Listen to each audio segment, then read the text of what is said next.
Isang mapagpalang araw po sa inyo lahat at tayo po ay muli nagbibideo at atin pong nire-record ang video ito na ating kinunan doon sa galing tayo sa Laguna at tayo nga po ay narito sa itaas na ng bundok ng Pililla at pababa na po tayo diyan sa may Pililla, Rizal. Ang inyo pong lingkod ay galing sa Laguna at patuloy po na ibinibigay sa inyo ang mga impormasyon or nais na ipabatid ang lugar na ito, ang pabalik sa Metro Manila. But anyway, dito pa po tayo sa may pagkalampas ng lugarin at pababa po tayo dito sa may Halahala o Halayhayin sa may parting Pililla rin ang lugar na ito sa may province ng Rizal. Alam niyo po ang Rizal ay malaki at ang Metro Manila ay dating parts ng Rizal province at tayo po ay narito nga po sa itaas ng bundok. Atin pong ipinapakita sa inyo ang kagandahan at ang mga tanawin na inyo pong nais makita dito sa bundok ng Pililla, Rizal. Tunay nga po na nakakamangha at nakakabighani ang lugar na iyan. At sa aking pakiwari ay mas maganda ang view ng pabalik papunta dito sa Metro Manila galing ng Laguna. At tingnan nyo po ang daan, maganda po ang daanan dyan, hindi po kayo wala pong lubak diyan at napakaganda ng inyo pong daraanan. Merong time na talagang matraffic diyan pag merong mga truck na dumaraan. Yun lang po ang pinakang risky na inyo pong i-encounter sa lugar na yan, sapagkat ang lugar na yan ay paakyat, pababa, yung galing po ng Laguna, Infanta, sa may Santa Cruz, sa may Rizal, at diyan din po sa iba-ibang lugar po, maging yung ibang mga galing din ng Bicol. Ayan, meron po silang gusto nilang dumaan diyan, naglilibot po sila sa Laguna at yan nga po ang pinakang magandang daanan. Kung maaga pa ang kanilang pagbibiyahe ay hindi po kayo mapapahiya sa lugar na yan. Hindi po katulad sa expressway, sa South Luzon Expressway, na talagang maiinis kayo sa traffic, lalong lalo na pagka kayo ay umakyat na umalis na sa expressway. Ayan, alam nyo po, nung isang araw ay galing tayo diyan sa San Pablo City at nung makita ko ang traffic, pambihira, pabalik na kami ng Metro Manila. Ako ay nagbus lang at inabot kami ng 2 hours lang mula doon sa dulo ng San Pablo, yung malapit na sa Chaong, Quezon, at pabalik na dito sa may SM San Pablo ay 2 hours po ang in-spend namin sa traffic. Napakatagal at napakahirap ng traffic dahil meron din pong ginagawang kalsada at ang traffic ay talagang dinaig ang Metro Manila sa traffic. At ito nga po ang isang alternatibong daan kung kayo ay galing diyan sa Lucena at nais ninyong maglakbay dito sa parting baybayin ng Laguna at daraan po kayo ng mga bayan din ng Laguna, subalit sa likod po ng mga bayan kaya daraan. So parang highway din po ang daraanan ninyo.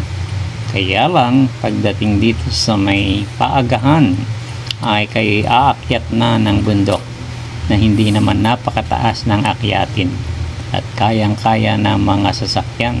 Even nga po yung mga tricycle ay napakalalakas at sila ay dumaraan diyan sa lugar ng paagahan, paakyat hanggang dito sa may Pililla, Rizal.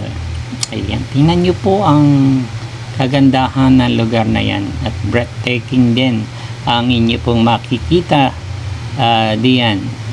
Mas maganda ang tanawin pabalik ng Metro Manila. Ayan.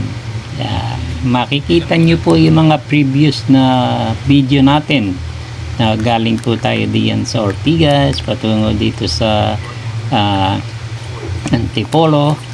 Ayan, dinaanan din po natin yan, kaya lang pabalik diyan. At tayo naman ay pansamantala dumaraan dito sa lugar na ito at pababa po tayo ng Pililla, Rizal. Ayan po ang makikita ninyong tanawin diyan. Isa pong napakagandang mga tanawin na talagang maiinganyo kayo na dumaan diyan sa lugar na yan. Huwag lang po kayong makaka-encounter ng mga truck, yung lalong-lalo na yung mahahaba na talagang napakahirap mag-overtake kasi may sigsag din, kaya hindi po kayo basta-basta makaka-overtake sa kanila. Yan, ang mahabang truck din yung nakita ninyo. At kung may karga ay napakabagal nilang umakyat. Ganon din po ang ibang mga sasakyan diyan, lalong-lalo na yung mga luma na mga sasakyan ay napakabagal tumakbo dahil nga po paakyat. Ayan, nakita nyo may bus din na dumaraan diyan. Yan po ay ang bus kalimitan ay dumediretso hanggang doon sa Impanta, Quezon. Dumaraan po diyan sa may Pami at umaakyat sila doon sa itaas. Alam niyo po yung Marilaki ay karoktong noong dinadaanan nila, kaya lang parang letter Y ang kanilang daraanan kasi yung galing dito sa Pami ay paakyat din ng Impanta, Quezon. At ang inyo pong lingkod ay nakadaan na rin diyan. At kung makikita nyo po ay talagang magaganda ang inyong makikitang tanawin sa lugar na yan ng Pililla, Rizal.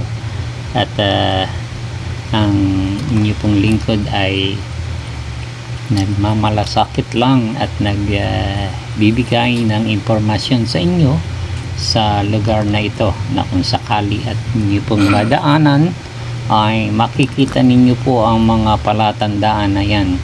Inyo pong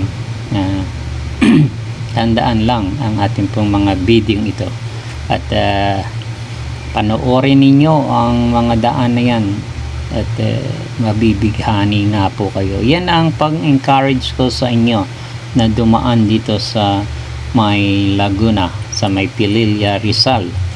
At ayan, kung kayo po ay galing ng Antipolo, dire-diretso lang po kayo papunta diyan sa may Baras, may Tanay, may Pililla at akyat na po kayo. Pag po kayong tutuloy ng Halahala, ang inyo pong tatahakin ay pakaliwa papunta sa may Laguna. Meron din po makikita ninyo ang windmills diyan. Marami po ang windmill na naririyan sa parting kanan. Hindi lang po natin makita ang kanilang kinalalagyan, pero pag nakita ninyo ay mabibighani din kayo diyan sa tanawin yon ng mga windmills. Yan po yan. Ang isa pong nakakamangha na tanawin ay iyan. Makikita ninyo ang bayan ng Pililya, ang bayan ng Tanay, at ang Baras, at ang iba pang mga karatig bayan. Yan, ang Morong. Ayan. Yan po ang mga makikita ninyo diyan kung kayo ay nasa sa itaas ng Pililya, bundok ng Pililya. At doon naman sa Antipolo, ang makikita ninyo ay ang Metro Manila, na kung saan tagminsan ay makikita nyo smog ang makikita, na akala ninyo ay pag, mga usok na galing sa sasakyan. Yun. Subalit ngayon ay hindi na ganoong taas ang pollution na nangyayari sa Metro Manila, dahil ang ating gobyerno ay gumagawa na ng paraan para mabawasan ang mga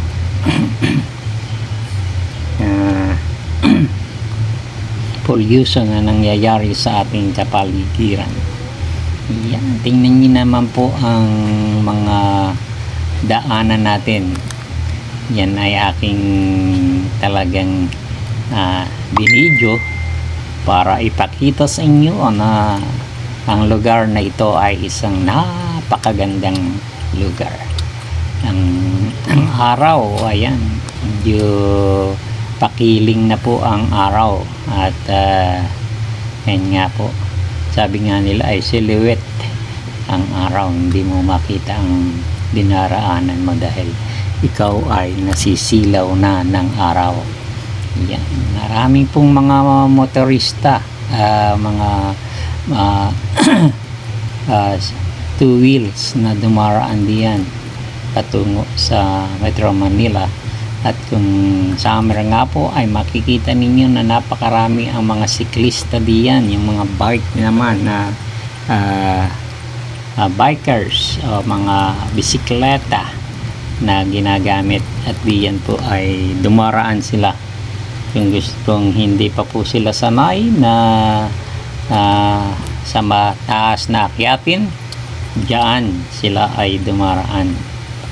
Although yan ay patuloy din ang pag-akyat, pero hindi ganoong kataas, hindi katulad sa Marilaki na dire-diretso pero matarik ang kanilang dinaraanang bundok, at masakit sa binti, talagang mamumulikat kayo. Kaya alam nyo po, ang mga siklista ay nagdadala din sila ng mga chocolate at matatamis na pagkain para yung kanilang sugar ay hindi bababa, at hindi magkakaroon sila ng adrenaline na makakakyat at makaya ang pag-akyat niyan.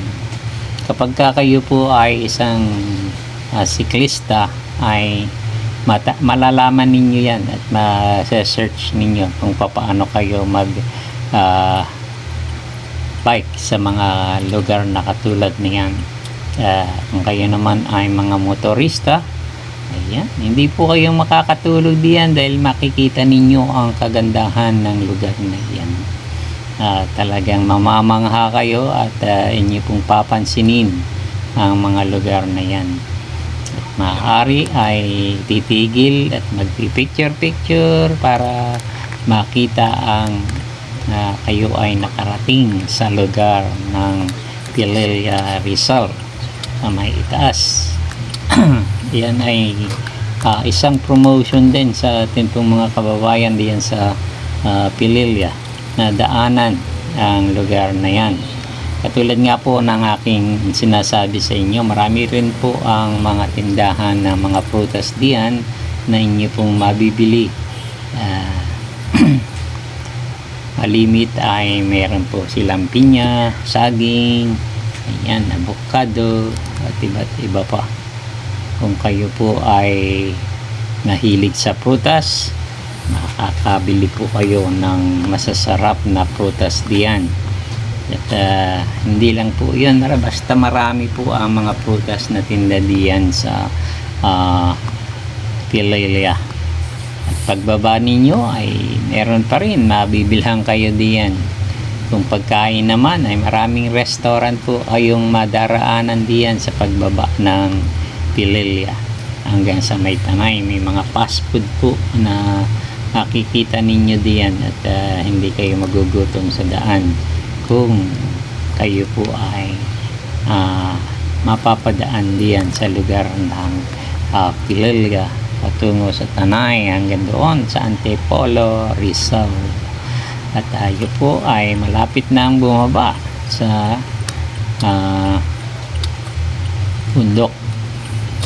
Yan, parang ang ating pong lugar ay nandyan na po tayo sa baba ng Pililya. Ayan. Hindi po kakaiba na ang lugar na yan. At kung inyo pong mapapansin ay talagang maganda pa rin ang lugar ng Pililya sa Rizal. Marami po ang mga turistang pumupunta rin diyan. Alam niyo po nung kinukwento ng amin pong mga matatanda sa amin na ang lugar na yan, ang mga Amerikano ang siya nag-construct ng daan na yan mula diyan sa Pililya hanggang doon sa Laguna. Kaya po makikita ninyo na ang kalsada ay hindi ganoon kadaling masira. Meron pong quality ang pagkakagawa ng mga daan na yan. Hindi katulad yung mga bagong daanan ngayon, sinimento mo na at nilagyan mo pa ng asfalto pero nagbibiyak-biyak pa rin. Yan ay matagal na pero hindi kinoong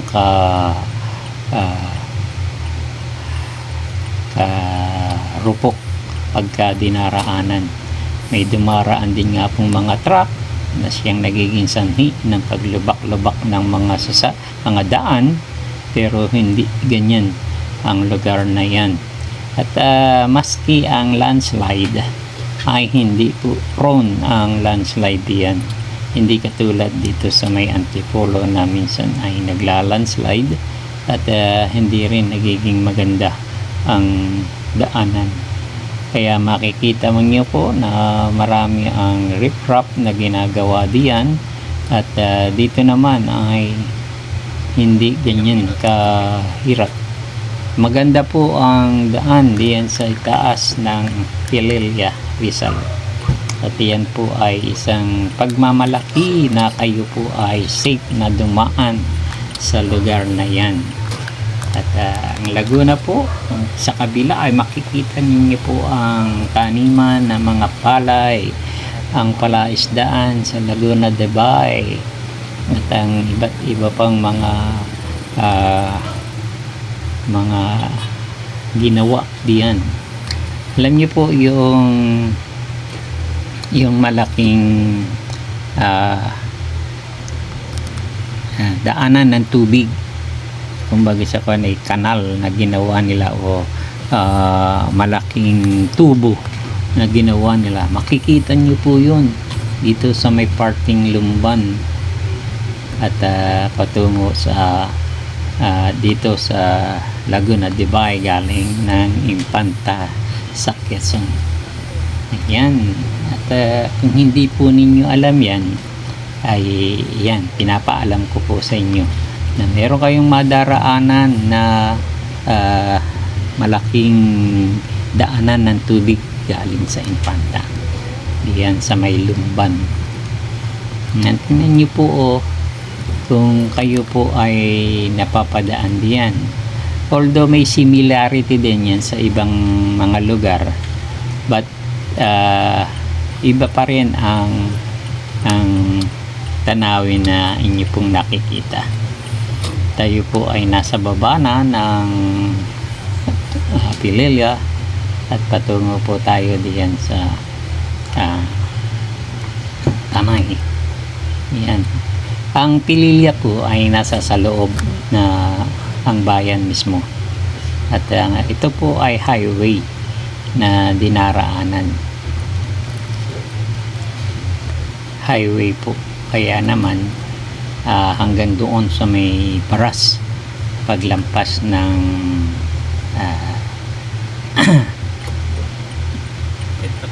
ng Teresa. Malapit na sa Teresa. Yan. Yung Baras at Teresa ay magkalapit. Ang Morong ay kalapit din. Ayan. Yan po ang yung mga daanan.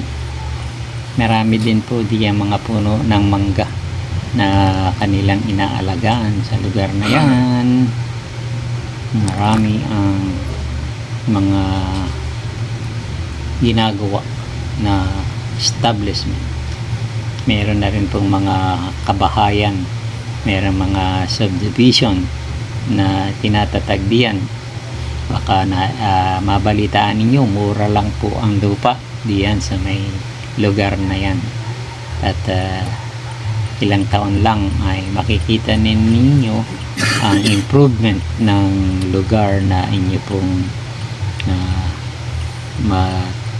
makikita na yan ay marami na ang bahay na maitatayo, marami ng establishment or business establishment ang makikita ninyo sa lugar na yan.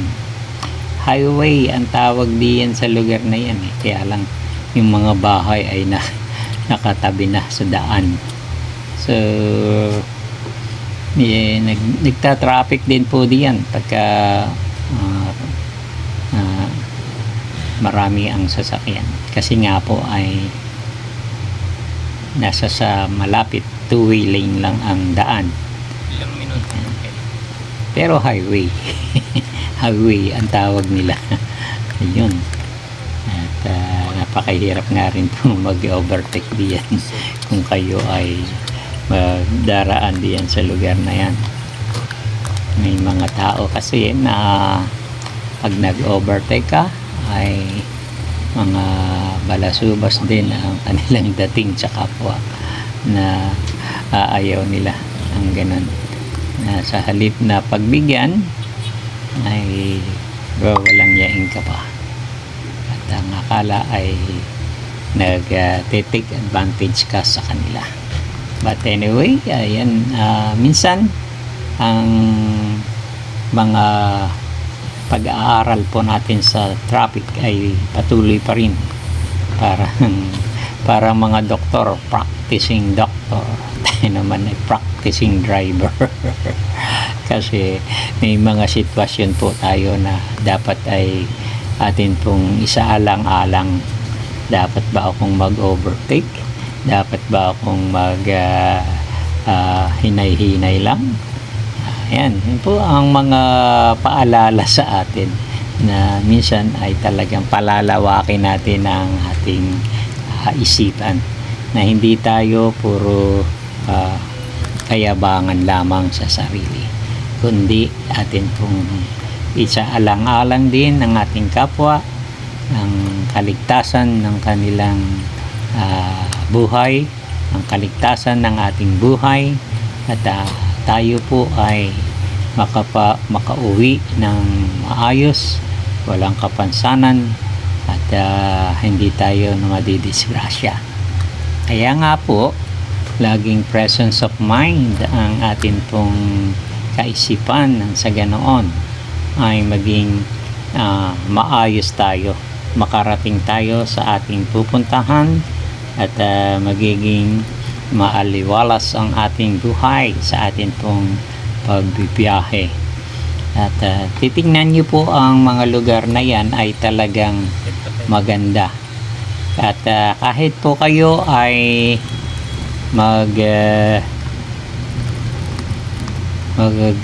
kandiyan ay malilibang pa rin kayo sa inyo pong mga daraanang na lugar na katulad niyan. Di po nakakainip ang pagbibiyahe diyan at hindi rin exciting po ang bagay sa kwan. Hindi ko ay makatulog na lang kasi ganyan lang ang ating daraanan. Diyan po ay malilibang kayo, ma-excite kayo sa makikita ninyo at inyo pong mamamalas. Ang inyo pong dinaraanan ay kapanapanabik at inyo pong maaalala na kayo pala ay naririyan sa lugar na yan. Alam nyo po ang nakita ko kaibahan din dito sa norte pagkalampas po ng ng NLEX at SCTEX ay ang hahaba ng mga bayan, ng pagitan ng bayan diyan sa lalong-lalo na dito sa Tarlac at diyan sa Pangasinan. Ang haba ng pagitan bago mo marating ang isang bayan.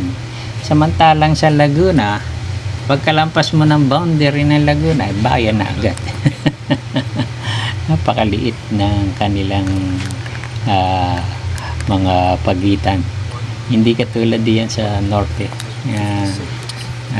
Parang teka,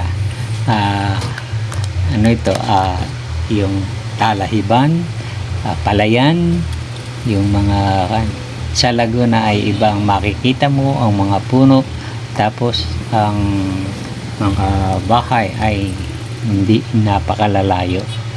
Maliliit lang ang daan pero malapit lang pagitan ng mga bayan-bayan diyan sa Laguna.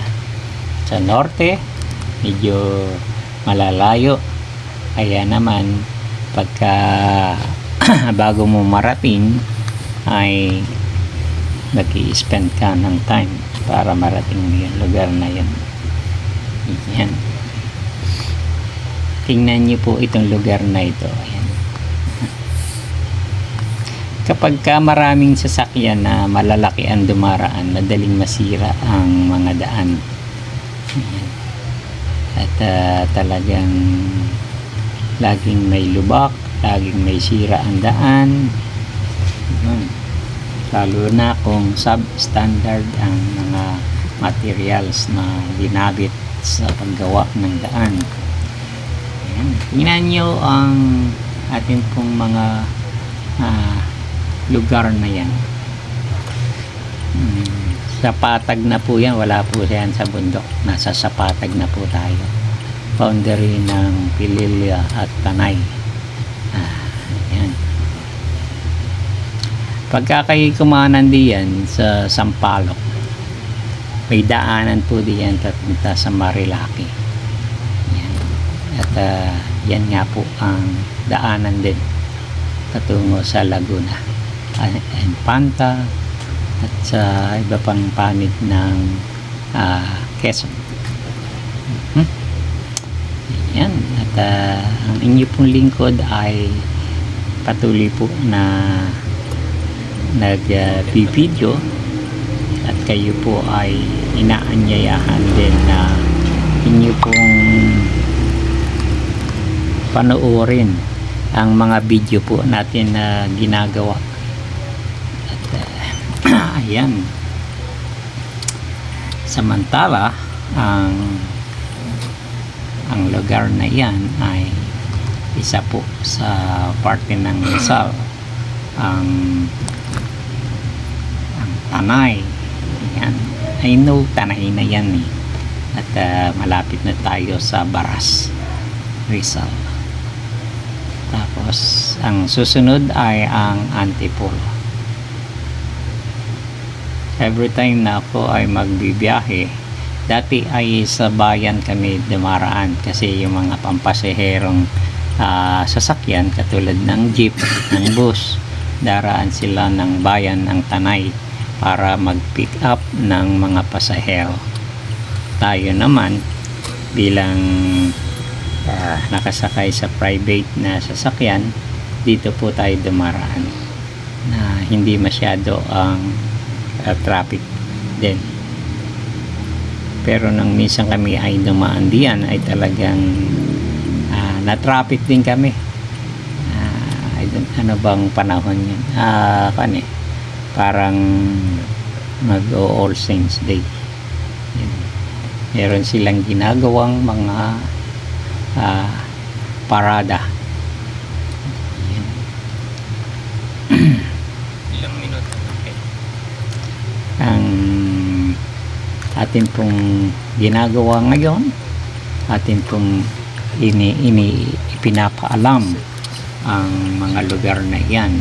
At kung inyo pong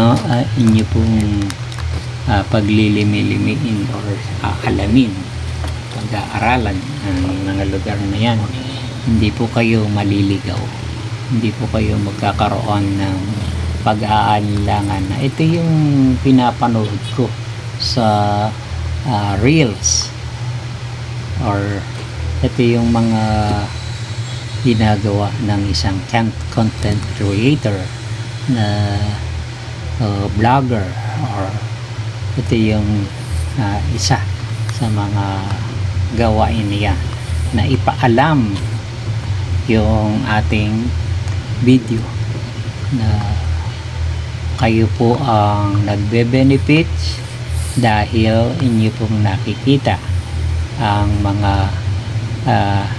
video ito. Yan. Medyo mahina na rin yung ating video na cellphone lang po ang ating ginagamit, at nagkakaroon na rin po ng problema ang cellphone na ito. Pero inyo pong sana ay patuloy pa rin na tangkilikin at inyo pong panoorin ang ating video. Sa mga matagal nang nanonood or content creator na siyang malimit ay manood, akin pong inaanyayahan kayo na patuloy po ninyong subaybayan ang ating pong mga video, sapagkat ito po ay ginagawa natin upang ipaalam sa inyo na ang lahat ng ito ay para sa ikabubuti natin lahat. Alam niyo po, yung kaalaman na inyo pong matututunan sa video ito ay isa pong malaking karangalan sa akin na maibahagi sa inyo ang mga lugar na yan. At isa pong karangalan para sa akin na kayo po ay mabigyan ng impormasyon at mabigyan ng direction ng inyong pagbibiyahe. Kung ito man po ay medyo blurred sa isipan ninyo ang atin pong mga sinasabi, ay unawain nyo na lang po sana. Pagpasensyahan ninyo kung medyo hindi rin maganda ang ating video or paglalapat ng audio sa ating pong video nito. But anyway, kayo po ang dahilan kaya po tayo ay nagbibideo ito. Sana ay inyo pong tangkilikin at inyo pong tuloy na bigyang pansin. Ang aking kahilingan lang po sa inyo ay i-likes nyo po at inyong i-follow, o kung kayo ay sa YouTube ay inyong i-subscribe, inyo pong patuloy na i-share nang sa ganon ay marami pa ang makaalam, at i-comment nyo po, comment po para malaman ko kung taga saan ang aking mga viewers, ang aking mga friend na nais patuloy na gumawa tayo ng mga video nito.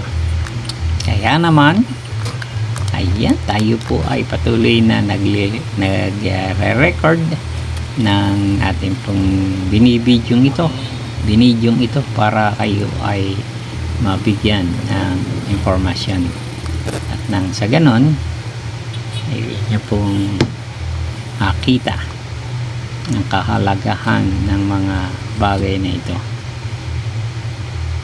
Ayan, medyo nangangawit na rin po yung ating bibig sa pagsasalita, but kasiyahan ko po ang maging pangangawit ng bibig at basta maihatid ko lamang ang nais kong ipabatid sa inyo at sana ay maunawaan ninyo ang ating pong mga pagbibidyong ito at ating pong pagbibigay ng kaalaman sa bawat isa. Naman inyo pong alalahanin din ang inyong lingkod na inyo pong ipaalam sa iba ang ating pong mga bidyong ito. Ayan, nagiging redundant ang ating pagsasalita, paulit-ulit na lamang. Anyway, ayan, medyo wala po tayo kanina at atin pong ituloy ang ating pong pag-record. Alam niyo po, ang ating pong pagbibiyahe ay talagang nakakainip din kasi ito ay ni-record ko at mahaba-haba din ang ating ginawang pag-record ng video ito. Subalit exciting at isa pong nakaka-encourage na gawin ang video ito dahil ito po ay isang malaking pagpapakita ng ating kaalaman at pagbibigay sa inyo ng impormasyon at direction. Most especially ang ating pong video ay upang maging part din as a content creator or vlogger ay inyo pong makita na kayo ay mahalaga sa akin. Ang inyo pong suporta, ang inyo pong panonood, most especially kung kayo ay ila-likes ninyo at mag-comment kayo at share nyo po ang video ito. Kung kayo naman ay sa YouTube, ay nyo pong i-subscribe ang ating account at i-follow nyo po. Kung kayo po ay sa Facebook, inyo pong i-follow ang ating long form video na ito. Kaya naman ang inyo pong suporta ay napakahalaga at kayo po ang dahilan kung bakit ako ay nagbibideo ng ganito. Anyway, sa lahat po ng ating pong mga kaibigan, mga kakilala, mga friend, mga followers, viewers, and atin pong mga kaibigan na sumusuporta po sa atin, inyo pong patuloy na bigyan pansin ang inyo pong lingkod, Samuel Maghirang Ortiz, at yan po ang atin pong ginagawa. Kung kayo po ay manonood sa YouTube ay Samu Ortiz, ayan, inyo pong makikita ang atin pong video ito. Sa Instagram naman po ay Sammy Ortiz. Ayan, hindi ko po inilalayo yung pangalan ko, hindi ako nag-turan. At yan na nga po ang ating mga videong sinare sa inyo, ang aking kahilingan, paulit-ulit na kahilingan.